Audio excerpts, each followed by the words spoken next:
قبل ما تكمل الفيديو ده خليك واقف ثانية واحدة. انت شايف جسمك من بره كل يوم في المراية، بس عمرك شفته من جوه؟ عمرك شفت ايه اللي بيحصل في قلبك، رئتك، عضلاتك واعصابك وانت فاكر انك عايش عادي؟ الفيديو ده مش للتسلية، الفيديو ده كشف حساب، واللي هتشوفه دلوقتي ممكن يغير نظرتك لجسمك للأبد. احنا هنا مش بنحكي، احنا بنفتح الجسم من جوه، جسم شفاف، اعضاء حقيقية، حركة واقعية، علشان تشوف الحقيقة زي ما هي، مش زي ما بيضحك علينا في الإعلانات. دي أول حلقة من سلسلة جديدة بالكامل، سلسلة بتفك جسم الإنسان قطعة قطعة وتفهمك إزاي الأكل، الحركة والعادات اليومية بتبنيك أو بتهدك وإنت مش واخد بالك. ولو حاسس إن المحتوى ده مختلف، اعمل دعم للفيديو واشترك في القناة دلوقتي، علشان السلسلة دي مكملة واللي جاي أعمق وأقوى.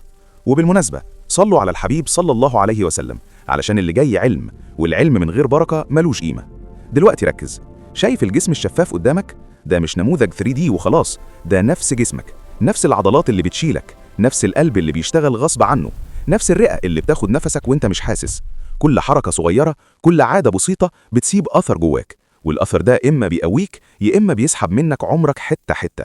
في السلسلة دي مش هنجاملك الكلام، مش هنخوفك وخلاص، احنا هنوريك الحقيقة وتختار بنفسك. خليك معايا للنهاية، علشان المشاهد اللي جاية هتخليك تشوف جسمك بعين مختلفة تماما. ولو لحد دلوقتي حاسس انك مستفيد، ما تنساش الدعم والاشتراك علشان نكمل الرحلة دي سوا من جوه لجوه.